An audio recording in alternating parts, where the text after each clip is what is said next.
కొత్తగా ఒక జనరేషన్ ఇండస్ట్రీకి వస్తున్న వాళ్ళకి ఇండస్ట్రీ పైన ఉన్న అపోహలో లేకపోతే ఏమన్నా ఉంటే ఇండస్ట్రీ కొత్తగా వచ్చిన వాళ్ళకి మీరేం చెప్తారు సార్?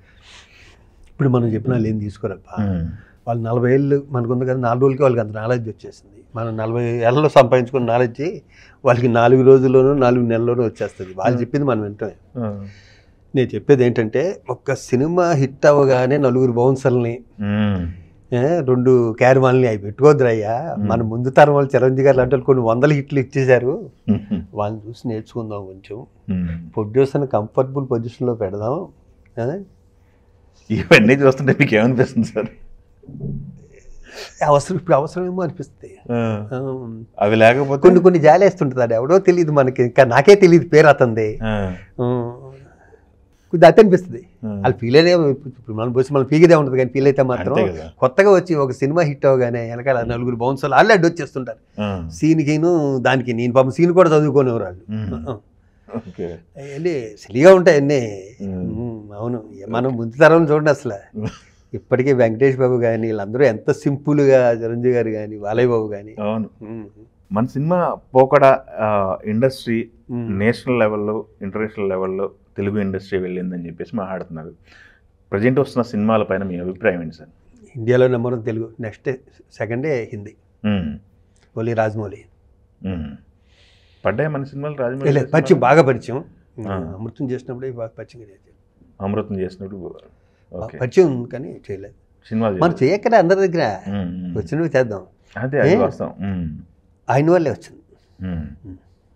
మీరు థియేటర్కి వెళ్ళి చూస్తారు సినిమా? అసలు చూడరా? చూడండి, తక్కువ. ఓకే. టీవీ కొన్నాళ్ళు టీవీ ఆపేశారు. ఎందుకు? సినిమాల్లో బిజీ అవ్వటం వల్ల, లేకపోతే టీవీ అంటే అదొక వద్దులే అని ఆపేశారా? ఏమీ లేదు.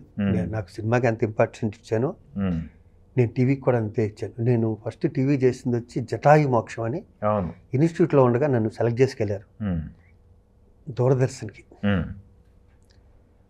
అది స్టోరీ, అది తర్వాత చెప్పుకుందాం. అది జటాయు మోక్షం అని ఫస్ట్, అది 84 ఫస్ట్ స్క్రీన్ మీద కనిపించింది. ఫస్ట్ 100 రూపాయల రెమ్యునరేషన్ తీసుకున్నది అది. మొదటి రెమ్యునరేషన్ 100, 200 అంతే.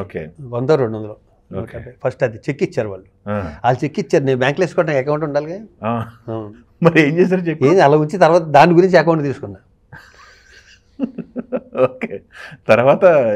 తర్వాత ఇంకా చెక్లు వేసుకోవడానికి అసిస్టెంట్లు పెట్టుకుని ఉంటారు. ఏముంది? లేదు కానీ కంఫర్ట్, తృప్తి. మేనేజర్లు పెట్టుకోవటం ఇవన్నీ మీరు ఫాలో అయ్యేవాళ్ళ? వాళ్ళే పాపం, వాళ్ళు కూడా నాకందరూ మంచి వాళ్ళు దొరికారు. ఇప్పుడు నాకు దొరకలేదు. ఇప్పుడు నేనే చూసుకుంటా. ఇక మేనేజర్లు డేట్లు చుట్టాలి ఇట్లా నేనే చూసుకుంటా. ఓకే, ఇబ్బంది లేదు. అయితే పెట్టుకోవడం మంచిది. వాళ్ళు ఎందుకంటే సగం ట్రస్ట్ వాళ్ళు పడతారు పాపం. ఎందుకంటే బూతులు సగం వాళ్ళే తింటారు. ఇప్పుడు మళ్ళీ తిట్టలేరు కదా, లోపల తిట్టుకుంటారు. అవునవును. డేట్స్ ఇవ్వట్లేదని క్లాష్ వస్తుందని. క్లాష్లు కొంచెం ఉంటాయి, దారుణంగా ఉంటాయి కొన్ని. అవునవును. ఓకే. ఆ కెరీర్ స్టార్టింగ్లోనే అనిపించాను, ఎవరికన్నా ఒకరోజు క్లాష్ వస్తుంది, 2 రోజులు వస్తుంది, 4 రోజులు వస్తుంది, వారం రోజులు రావచ్చు కదా. 40 డేస్ క్లాష్ వచ్చింది. ఒక సినిమా వచ్చి కీచురాళ్ళు, గీతాకృష్ణ గారు కీచురాళ్ళు. రెండోది వచ్చి నేను, జగపతి బాబు, సుధాకర్ హీరోను, చిన్నారి ముద్దుల బాబా, వడ్డే రమేష్ గారు. Okay okay. వడ్డే రమేష్ గారు అంటే అలా. అవును. కానీ నేను ఇక కొడుకింది ఆయనకు కూడా. ఈ రెండు అదృష్టం ఏంటంటే, ఒకటి మద్రాసు, ఒకటి వైజాగ్ ప్లాన్ చేశారు. ఇద్దరి దగ్గర అడ్వాన్స్లు తీసుకున్నాం. గీతాకృష్ణ గారితో, వడ్డే రమేష్ గారితో అటు జరిగి ఇటు జరిగి డేట్ మీద పడిపోయింది. మనం అప్పుడు చెయ్యలేము అని చెప్పడానికి లేదు.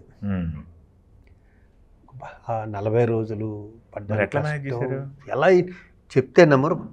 ఈ షూటింగ్లో ప్యాంట్ వేసుకుంటాను కదా, అక్కడ కంటిన్యూ ప్యాంట్ ఉంటుంది కదా, ఆ ప్యాంట్ ఈ ప్యాంట్ మీద వేసుకునేవాడిని. అయిపోగానే తీట అడికెళ్తే మళ్ళీ అక్కడ ఆ ప్యాంట్ బట్టలు కూడా ఇప్పాను కదా, ఓన్లీ ప్యాంట్ మాత్రం కదే. అవును. అలా అప్పుడు డైరెక్టర్స్ మామూలుగా ఆర్టిస్టులను తిట్టేవాళ్ళండి? పడ్డ సందర్భాలు ఉన్నాయా? టేకులు కానీ, యాక్టింగ్ కానీ, చెప్పడం కానీ? ఎందుకంటే ఉంటారు తప్పితే, ఎందుకంటే మీరు వెల్ ట్రైన్డ్ ఆర్టిస్టే. మనకి ఎప్పుడు అసలు నన్ను ఎంతవరకు ఎవరు తిట్లా. ఇంటికి వెళ్ళామని తిట్టుంటాడని చెప్పి మనం తిట్టే స్టేజ్ ఎప్పుడు తెచ్చుకోం అసలు. అదే. అవును. Okay, okay. నా గురువే రాక్షసుడు భీమస్తున్నారు, మహానుభావుడు. ఆయన 50 సినిమాలు తీస్తే దాంట్లో 40-45 అసలు 100 ఆడుతూనే ఉండి అలా ఈ రక్త సంబంధం లేని. ఆయనకి బాగా కోపం. ఓకే. ఆయన పుస్తకం చదివాను, అమ్మని ఇలా ఉంటుందా ఆయన ఆర్టిస్టులు కొట్టడం, ఆయన తిట్టడం. కానీ ఆయన దగ్గర చేయాలని పరితపించిపోయారు అందరూ. ఇప్పుడు నాకు తెలిసి నాగార్జున గారు వీళ్ళందరూ ఆయన చేతుల మీద వచ్చిన వాళ్ళే. జగపతి బాబు, నాగార్జున గారు, అవును, చాలామంది ఓకే, మా గురువు చేతుల నుంచి వచ్చిన వాళ్ళే. ఓకే.